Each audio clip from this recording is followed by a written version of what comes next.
O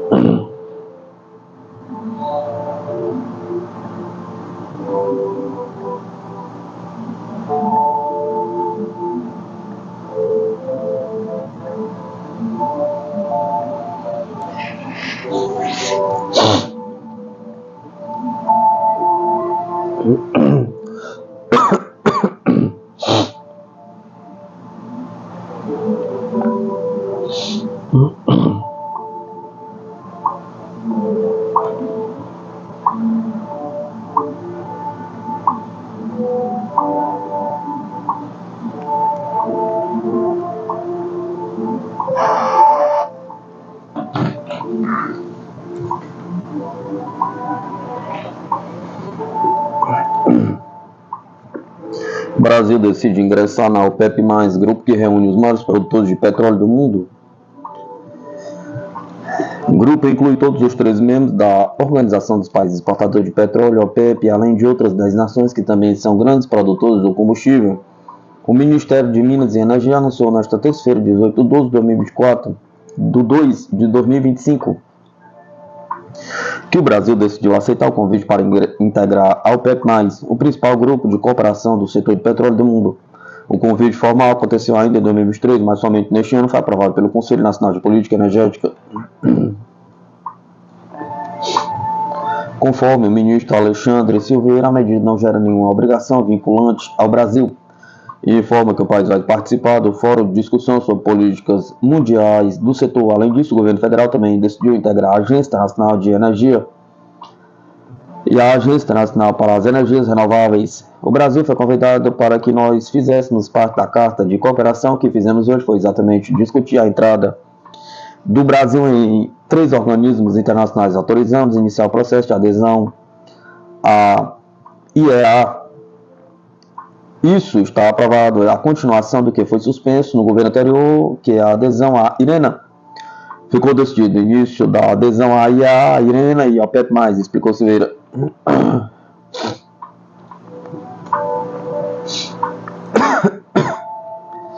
Ao justificar a adesão, o ministro também pontuou que o país não deve ter vergonha de ser produtor de petróleo, além de ressaltar a necessidade de crescimento econômico e geração de emprego e renda do país.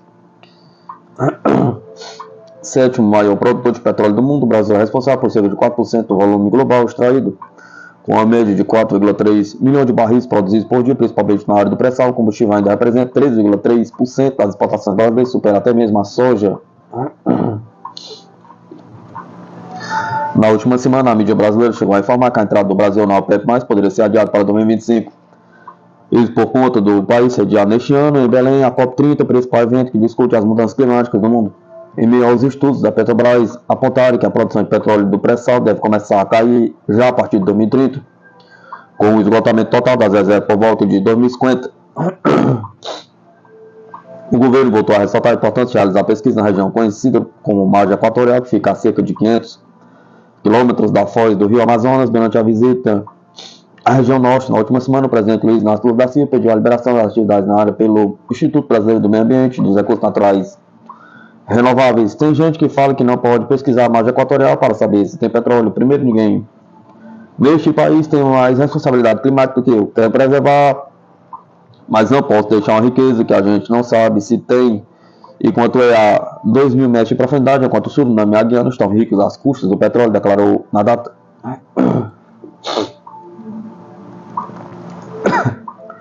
Foi uma conversa muito séria. O que se sabe sobre o diálogo entre os Estados Unidos e a Rússia na Arábia Saudita? Pergunta. Hoje, 18 de 2 de 2025, foram realizadas as conversas entre as delegações da Rússia e dos Estados Unidos em Riad sobre as questões de encerramento do conflito na Ucrânia, relações bilaterais entre os países e as preparações para o encontro dos líderes dos dois estados. Do lado russo, a reunião contou com a presença do ministro das Relações Exteriores, Sergei Lavrov, e do assessor presidencial Yuri Ushakov, enquanto Washington foi apresentado pelo secretário de Estado Marco Rubio, pelo Conselheiro de Segurança Nacional Mick Waltz e pelo enviado da Casa Branca para o Oriente Médio Stephen Witkoff. Segundo o assessor presidencial russo Yuri Ushakov, as negociações decorreram bem, com uma discussão séria de todos os assuntos. Foi uma conversa muito séria sobre todas as questões que nós quisemos discutir, informou Ushakov. Outras afirmações do lado russo em decorrência das negociações. A Rússia e os Estados Unidos concordaram em considerar os interesses uns dos outros e promover as relações bilaterais, porque as duas partes têm interesse nisso. É improvável que um encontro entre os presidentes Vladimir Putin e Trump ocorra na próxima semana. É difícil dizer sobre datas específicas, precisa de muito trabalho duro. Moscou e Washington trabalharão para criar um ambiente para que os líderes se reúnam. As partes explicaram um ao outro suas abordagens principais sobre a situação na Ucrânia. Equipes separadas de negociadores russos e norte-americanos iniciaram os contatos sobre a Ucrânia no devido tempo. Putin decidirá quem fará parte da equipe de negociação da Rússia com os Estados Unidos, não indicaram seus representantes. Ainda é difícil dizer se as posições de Moscou e Washington estão se aproximando, porém houve conversa em Riad sobre isso. Por sua vez, o Departamento de Estado afirmou que os Estados Unidos e a Rússia concordaram durante uma reunião em Riad em criar condições para futuras cooperações e investimentos após a resolução do conflito na Ucrânia. Concordamos em preparar o terreno para a cooperação futura em questões de interesse geopolítico mútuo e as oportunidades econômicas e investimentos históricas que surgirão de uma conclusão bem sucedida do conflito na Ucrânia, enfatizou o Departamento de Estado dos Estados Unidos.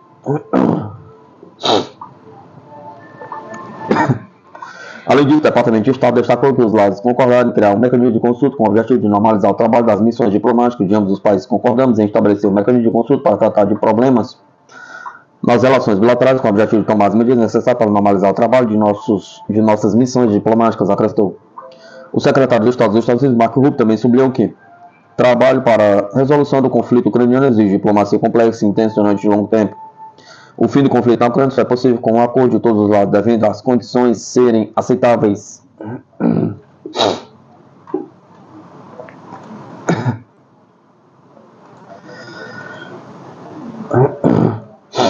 Donald Trump deseja terminar o conflito ucraniano de modo justo e evitar a sua renovação em 2 ou 3 anos.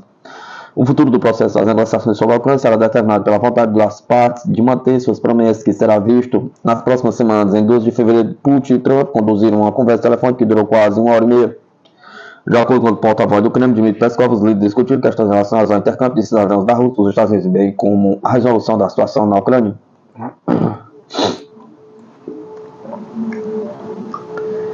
Base naval dos Estados Unidos perto da China irá receber novo navio de assalto anfíbio.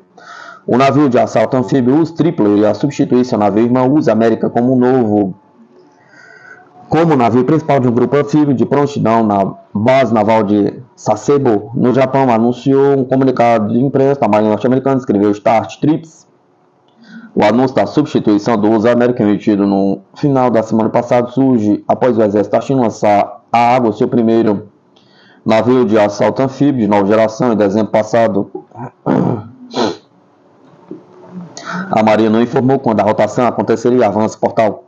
Ambos os navios de assalto anfíbio são capazes de portar uma grande variedade de aeronaves MV-22 Osprey, F-35B Lightning II e helicópteros MH-60S Knight Hawk. O ambiente de segurança no Indo-Pacífico exige que a Marinha dos Estados Unidos implante em posição avançada os navios mais capazes para operar, disse a frota do Pacífico no comunicado. No início de dezembro, informou-se que a China estaria construindo um novo e comum navio que se assemelha a um porta-aviões. Alto poder de fogo, proteção e mobilidade russa exibe tanque T-90M em exposição em Abu Dhabi. Atenção especial é dada à automação do controle de drones, pois as equipes de tanques ainda precisam desempenhar suas funções principais, disse o serviço de imprensa da Ural von Zavod, o maior fabricante de tanques da Rússia. A crescente importância dos drones na guerra moderna, destacada pelo conflito da Ucrânia, impulsionou esse desenvolvimento. Os tanques russos, incluindo o T-90M Proriv, estão sendo atualizados com base nas lições de operação militar especial. O T-90M é considerado o único veículo de combate do mundo testado em guerra real sob condições extremas, garantindo confiabilidade para as equipes. O que faz o T-90M se destacar? Pergunta. Ele combina com sucesso alto poder de fogo, proteção, controle de comando e mobilidade tática. Suas características técnicas de combate atendem aos mais altos padrões modernos desse fabricante na Exposição Internacional de Defesa Index 2025 em Abu Dhabi. Como o T-90M ofusca os tanques ocidentais? Pergunta. Manobrabilidade e velocidade. O tanque de 48 toneladas atinge 70 km por hora, movido por um motor a diesel de 1130 HP.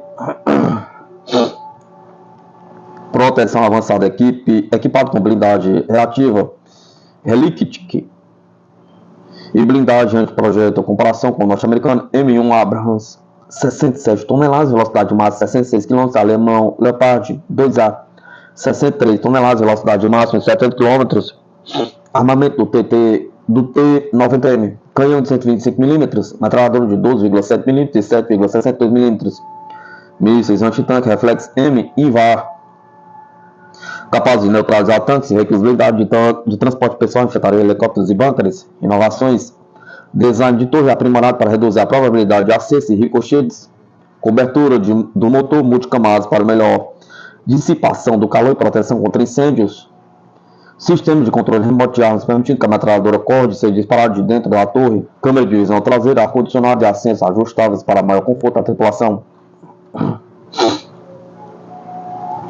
A Polônia quer centenas de tanques M1 Abrams, a América deve entregar. A Polônia precisa de mais tanques M1 Abrams, a América deve intensificar. A administração Trump está corretamente buscando revitalizar nossas muitas alianças com os Estados Unidos para refletir as realidades geopolíticas do século XXI. Em todo mundo, os Estados Unidos têm muitos grandes aliados, todos eles devem fazer uma avaliação honesta de suas capacidades de defesa e se preparar para contribuir de forma mais robusta para sua própria defesa e seus compromissos bilaterais e multilaterais com os Estados Unidos. A era de paz unipolar após a Guerra Fria chegou ao fim. Os Estados Unidos e seus aliados devem se preparar para um período mais tumultuado, no qual será necessário um poder duro e confiável para dissuadir nossos adversários de agressões e conflitos. Alguns aliados dos Estados Unidos, particularmente aqueles na Europa, têm sido lentos para implementar as mudanças necessárias para se adequarem aos tempos em que vivemos, mas alguns aliados estão fazendo investimentos consideráveis e estão avançando significativamente nossos interesses mútuos de segurança. Hoje, na Europa, a Polônia é um modelo de aliado dos Estados Unidos. A Polônia precisa de equipamentos militares dos Estados Unidos. Aqui está o problema. Ao longo dos anos, a Polônia se apresentou para compartilhar o fato da defesa com os Estados Unidos na Europa, investindo de forma credível em suas próprias capacidades militares, mesmo quando outros aliados de longa data da OTAN recuaram da promessa de Gales. A Polônia tem a economia de crescimento mais forte da União Europeia e está orçando 4,7% do PIB para a defesa anualmente. Ela atingirá a meta do presidente Trump de gastar 5% do PIB em defesa em 2 anos. Varsóvia demonstrou que colocará seu dinheiro onde está sua boca quando se trata de defender sua liberdade, em vez de fazer promessas vagas de aumento de gastos em algum ponto futuro indefinido no tempo. A Polônia é o tipo de aliado que os Estados Unidos devem priorizar. A localização estratégica da Polônia e suas capacidades militares a tornam vitalmente importante para a defesa da Europa do Ocidente. A Polônia tem a força militar mais potente ao lado dos Estados Unidos, posicionando-se entre a Europa Central e Ocidental e a ressurgente ameaça russa. O exército dos Estados Unidos estaciona uma brigada blindada de 5.000 soldados e 90 tanques M1 Abrams em Poznan, Polônia, uma base que visitei no ano passado. Essas forças blindadas fortemente equipadas nas planícies da Europa Central, onde a guerra de manobras em larga escala reina suprema. Envio uma mensagem forte a Moscou. Eu moveria nossa brigada adicional, atualmente baseado na Alemanha, para a Polônia também. Washington pode apoiar nosso aliado em Varsóvia com aumento nas vendas de armas.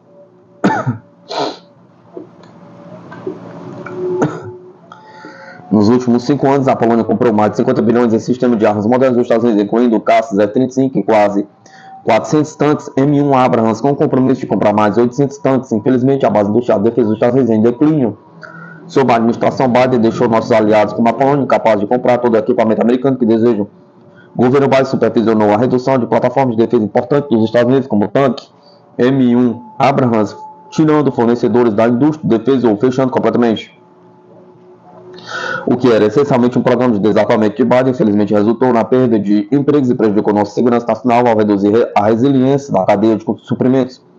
Nesse ponto, seríamos duramente pressionados a aumentar nossa produção de defesa em um momento de crise.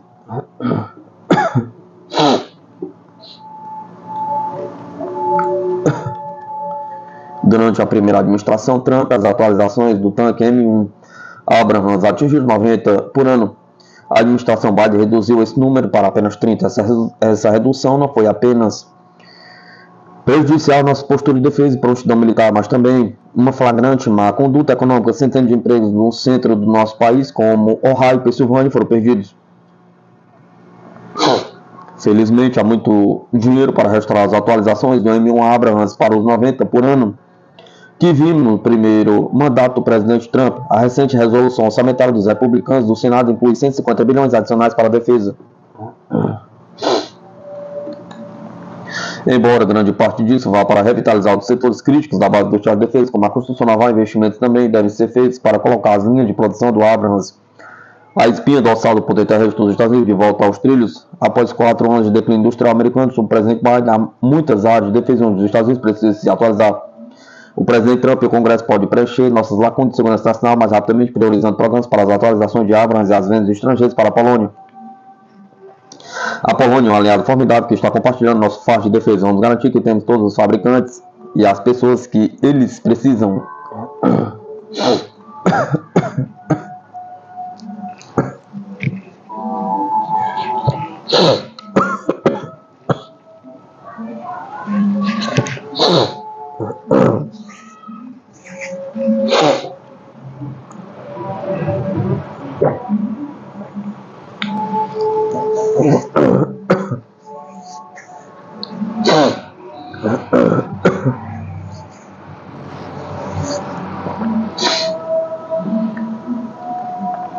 F-35 adia o caso furtivo israelense personalizado que a Força Aérea Americana não consegue voar.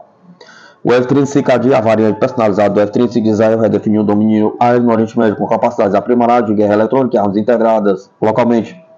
O adia evitou com sucesso as defesas aéreas de fabricação russa enquanto executava ataques de precisão em alvos iranianos.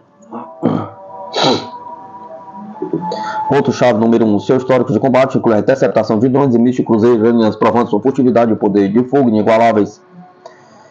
Ponto-chave número 2. Como o caça mais avançado da região, o F-35 ADI garante a superioridade aérea de Israel nas próximas décadas. Explore como este avião de guerra de ponto continuar a superar rivais e remodelar a guerra moderna.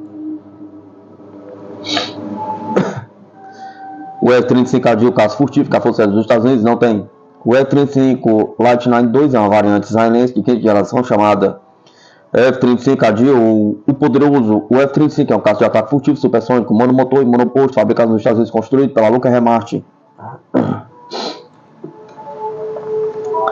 É uma aeronave de combate multifunção, projetado para superioridade aérea, missão de ataque com capacidade de guerra eletrônica, inteligência, vigilância e reconhecimento. A Rússia está promovendo o Su-57 como aeronave melhor do que o F-35. No entanto, eventos recentes no Oriente Médio, onde o F-35 derrotou as defesas antiaéreas russas de primeira linha, acabaram com esse argumento. A aeronave tem 3 variantes principais: o F-35A de decolagem de pouso convencionais, o F-35B de decolagem curta e pouso vertical, e a variante porta-aviões de decolagem assistida por catapulta, mas recuperação interrompida, F-35C.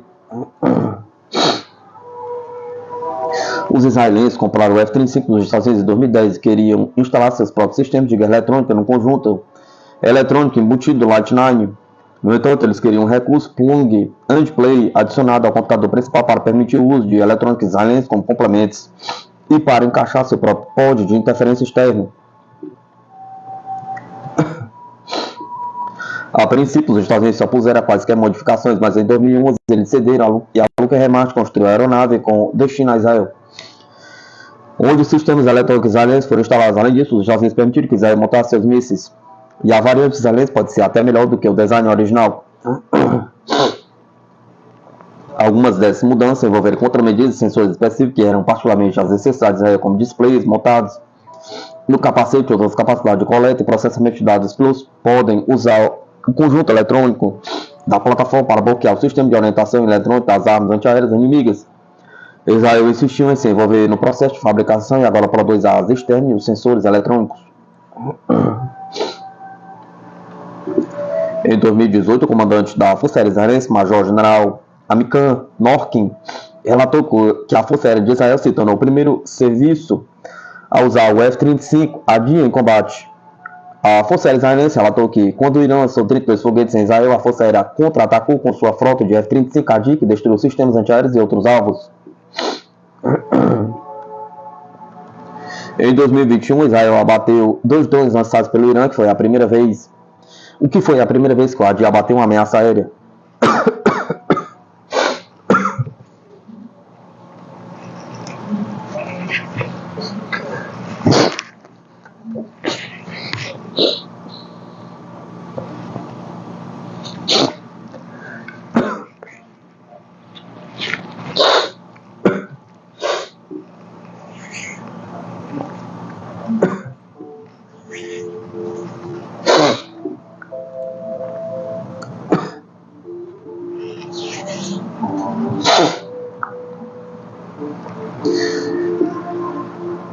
Em 2023, a Força Aérea Israelense usou o caça F-35AD para bater um míssil de cruzeiro lançado por terroristas Houthi em Iêmen, o primeiro míssil de cruzeiro conhecido interceptado pelo caça Shield.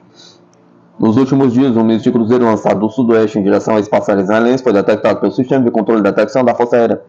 Após rastrear a trajetória do míssil de cruzeiro, os caça-AD foram acionados e interceptaram o míssil com sucesso, relatou a Força Aérea Israelense após o vídeo do incidente nas redes sociais. No final do ano passado, a Força Aérea Israelense fez um ataque aéreo massivo dentro do Irã e os F-35AD mostraram suas verdadeiras capacidades. O Irã e a Síria tinham defesas aéreas formidáveis criadas pelos russos e essas foram destruídas facilmente sem nenhuma perda do lado israelense. O F-35AD passou despercebido.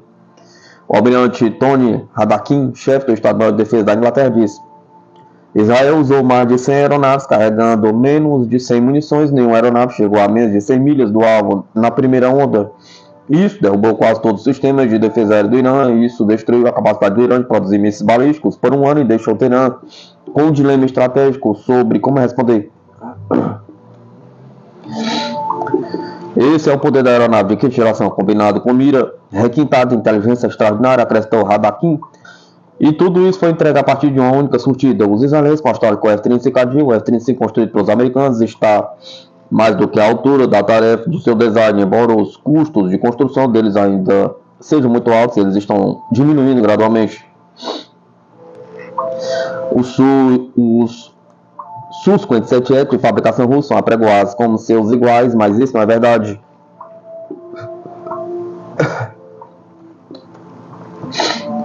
Na melhor das hipóteses, apenas algumas dessas estão disponíveis. Atualmente, há quase 1.200 F-35S no mundo todo. No Oriente Médio, Israel mostrou que pode penetrar no espaço aéreo iraniano sem ser detectado e destruir seus locais militares mais sensíveis. O F-35AD é um divisor de águas que dará aos israelenses uma vantagem decisiva por anos ou mesmo décadas.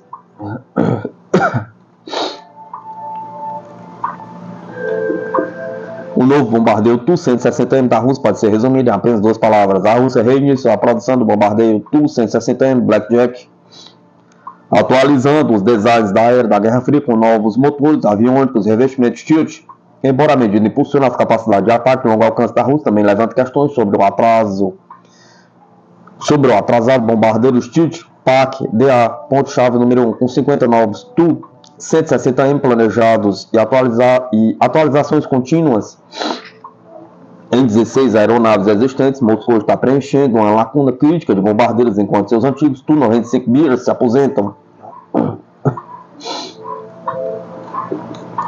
No entanto, dadas as sanções ocidentais, restrições orçamentárias e problemas na cadeia de suprimentos, a Rússia pode sustentar essa produção? Pergunta. Ponto-chave número 2. Ou o Tu-160M é apenas uma solução temporária, enquanto os seus sonhos de bombardeio furtivo permanecem fora do alcance? Pergunta. Bombardeio russo Tu-160M Blackjack, uma relíquia da Guerra Fria ou uma atualização inteligente? Pergunta. No que pode parecer um movimento estranho, as forças aeroespaciais russas têm reintroduzido os bombardeios Tu-160M Blackjack.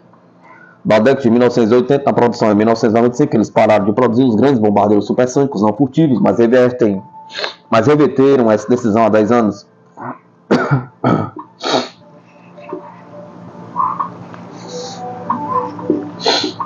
Agora os russos estão atualizando a aeronave com motores mais novos e melhores, aviônicos renovados, equipamento de rádio de bordo atualizado e um sistema de controle totalmente novo.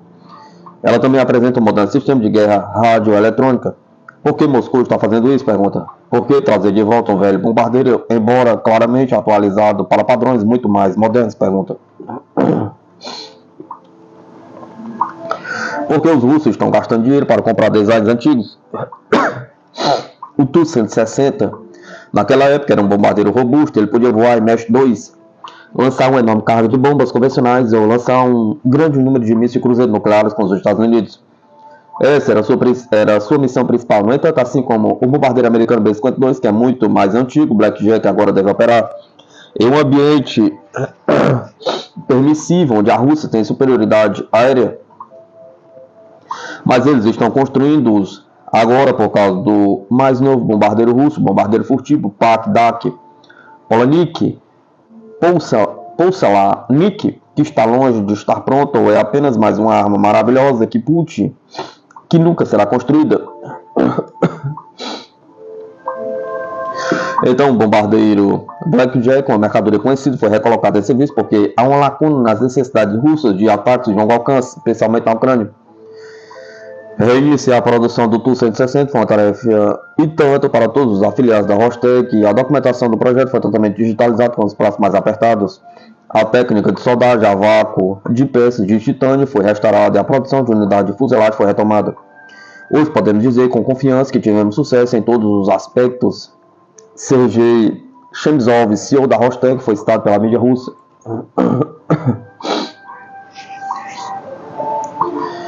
Andrei Gorbachevinsky, desde 1985, trabalhou como chefe do setor de sistemas de aviação do Instituto de Pesquisa por 20 anos. Colaborou com Tupolev, lidou com questões de suporte científico do complexo de defesa a bordo.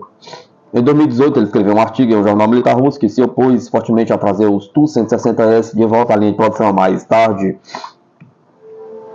ele escreveu um artigo de acompanhamento defendendo o seu primeiro artigo.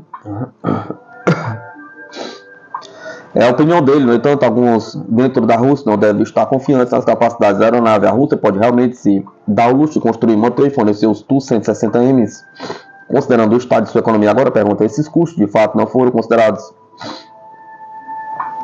A Rússia planeja comprar até 50 Tu-160MS e atualizar os 16 modelos mais antigos que ainda estão em serviço. Embora pareçam os mesmos, a fuselagem foi significativamente atualizada. O plano é construir 12 aeronaves por ano.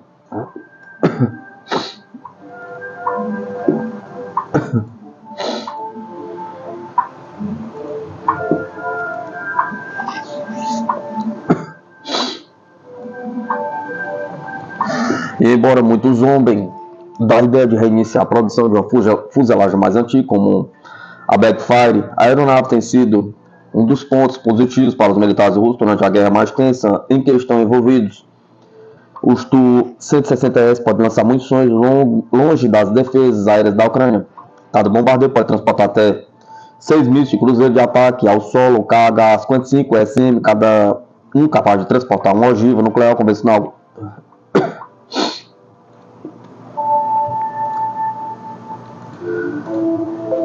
O Tu-160 Blackjack pode conter quase 100 mil libras de munições, incluindo 12 mísseis de cruzeiro da família Raduga, KH-55 em 2 lançadores rotativos internos ou 12 armas nucleares de curto alcance AS-16 Kickback.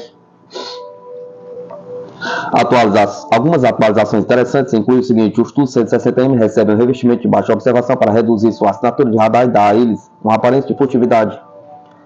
Além disso, a modernização inclui novos motores mais potentes com maior desempenho e alcance operacional, um cockpit moderno, novas contramedidas de guerra eletrônica e novos sistemas de comunicação. A Rússia precisa de mais Tu-160S porque muitos dos antigos bombardeiros Tu-95B estão sendo aposentados. Embora ainda haja 30 a 40 em serviço, o primeiro Tu-160MS atualizado para entregar às Forças Aéreas Espaciais Russas no final de dezembro e reiniciar o programa não foi como apertar um botão. Ele estava fora de produção há 10 anos. Muito das linhas de produção e ferramentas desapareceram enquanto as sanções ocidentais desaceleravam as coisas. Mas Putin fez o chamado para reiniciar as coisas e isso é tudo o que há para isso. O programa de modernização do Tu-160 foi lançado por decisão pessoal do presidente. Disse o comunicado da tarde, uma agência de notícias estatal russa. Sob o controle governamental concluído entre o Ministério da Indústria e Comércio e a Boreal de Design da Tupolev, a documentação do design para a aeronave Tu-160M foi totalmente digitalizada em um curto período de tempo. A técnica de soldagem a vácuo de produtos de titânio foi restaurada e a produção de unidade de fuselagem foi retomada. As principais empresas industriais da Rostec no campo da metalurgia, design de aeronaves, engenharia e fabricação de instrumentos revitalizaram sua cooperação. Enquanto os russos esperam pelo PAC-DA, os Estados Unidos já aposentaram os bombardeiros Tirpitz, entre eles estão operando bem atrás. Então eles estão operando bem atrás e com o B-2 Spirit e os próximos bombardeiros B-21 Raid eles ficarão ainda mais atrás. Mas certamente parece que a Rússia vai continuar com os bombardeiros Tu-160M por muito mais tempo do que eles estão dizendo. Construir um punhado é completamente compreensível como uma medida paliativa. Construir 50 pergunta. Isso me diz que o PAC-DA não vai aparecer, se é que vai aparecer. por mais de uma década.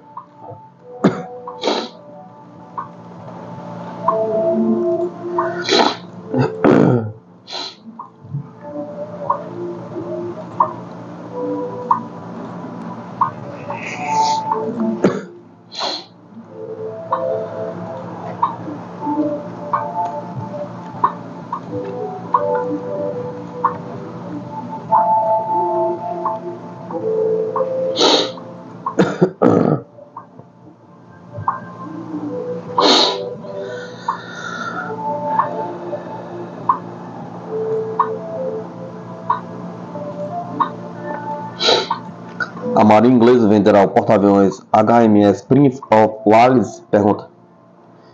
O porta-aviões HMS Prince of Wales pode estar à venda, com relatos surgindo de que a Inglaterra poderia transferir a propriedade para os Estados Unidos, a Austrália ou outra marinha alinhada para cortar custos.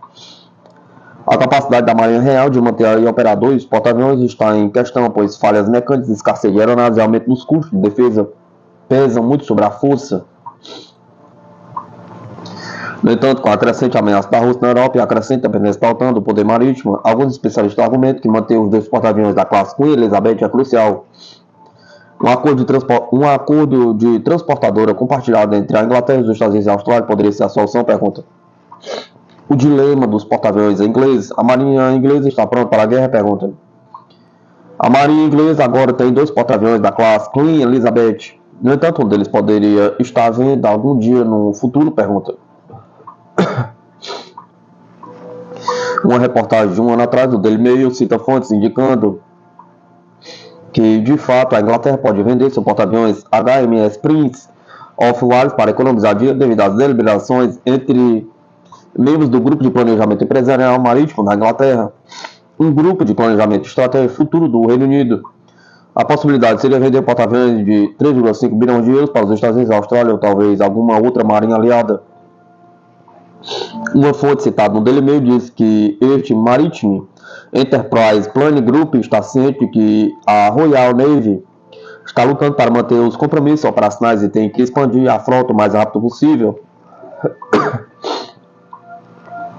Além de vender totalmente o porta-aviões, a Marinha da Inglaterra poderia compartilhar porta-aviões com forças aliadas como o Reino Unido e os Estados Unidos, reduzindo assim os custos de aquisição e manutenção. As decisões finais ainda precisam ser tomadas e muitos proponentes da Marinha Real da Inglaterra provavelmente estão argumentando para manter porta-aviões para a força.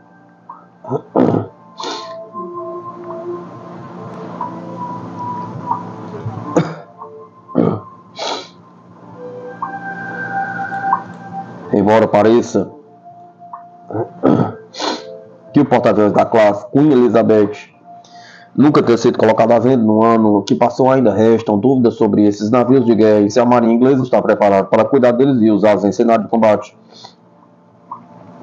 A Marinha Inglesa realmente venderia um valioso porta-aviões da classe Queen Elizabeth? Pergunta. Dado o sucesso do primeiro HMS Queen Elizabeth, há razões claras para que a Inglaterra estaria bem servido em manter e armar o HMS Prince of Wales. Embora possa ser uma opinião controversa, pode-se argumentar que o porta-aviões Queen Elizabeth está tendo um bom desempenho e, de acordo com vários relatórios públicos, provavelmente elogiado pelos funcionários do governo do Reino Unido e pela Marinha Real. Parte do valor do Queen Elizabeth está na sua capacidade de interoperar com porta-aviões aliados e operar F-35BS. O porta-aviões inglês já recebeu em diversas ocasiões caça F-35B de corpo fuzileiro navais dos Estados Unidos, voando a partir de navios de assalto anfíbios e seus F-35BS, mostrando que pode pousar em navios de guerra da Marinha dos Estados Unidos. Pode ser essencial para a Inglaterra operar dois de seus porta-aviões da classe Queen Elizabeth, dada a crescente ameaça da Rússia na Europa.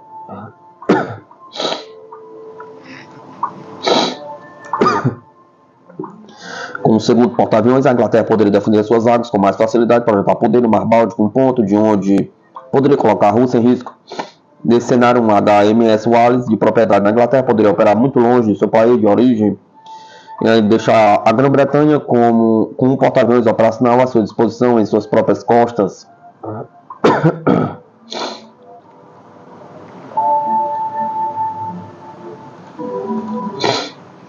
A crescente importância da OTAN na Europa é mais uma razão pela qual pode fazer sentido para a Inglaterra operar outro porta-aviões. Dado que a maioria das outras nações europeias não tem porta-aviões, esse grau de interoperabilidade é um enorme multiplicador de forças, porque pode estender a esfera de ataque e mira habilitada pelo F-35 para um teatro de operações mais amplo. Parte disso está explicitamente relacionado ao Data Link Universal do F-35, chamado MADL, que permite que todos os F-35 de qualquer país membro compartilhem de forma integrada e segura informações em tempo real urgentes entre formações multinacionais. Esse alinhamento do F-35B também significa que um novo porta-aviões inglês poderia operar rápido e quase imediatamente ao lado e em coordenação com grupos de ataque de porta-aviões dos Estados Unidos e da Austrália. Um porta-aviões de cada país poderia funcionar como um nó F-35 em uma formação multinacional de espécie dinâmica internacional do F-35 poderia se expandir ainda mais pela Europa devido ao número crescente de nações participantes. Os porta-aviões da classe Queen Elizabeth operam como o Dick de salto e esqui, podem não ter capacidade de acomodar um F-35C que precisa de uma catapulta e pista.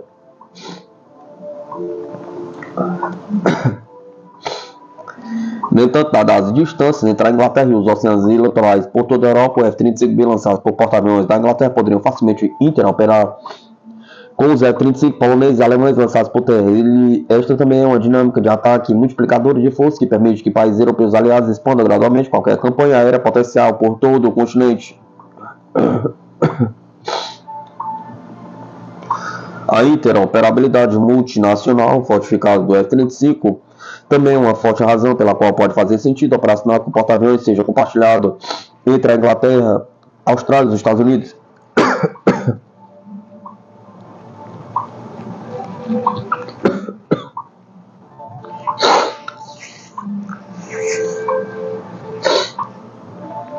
A Austrália é um país com F-35, então um porta-aviões trilateral com todos os três países poderia ser extremamente valioso e fácil de operar. O porta-aviões poderia se posicionar à frente por meses atracado na Austrália, na Inglaterra ou em qualquer lugar ao longo da costa dos Estados Unidos, permitindo que qualquer um dos três países flexibilizasse a capacidade de ataque marítimo para qualquer um dos três países conforme necessário.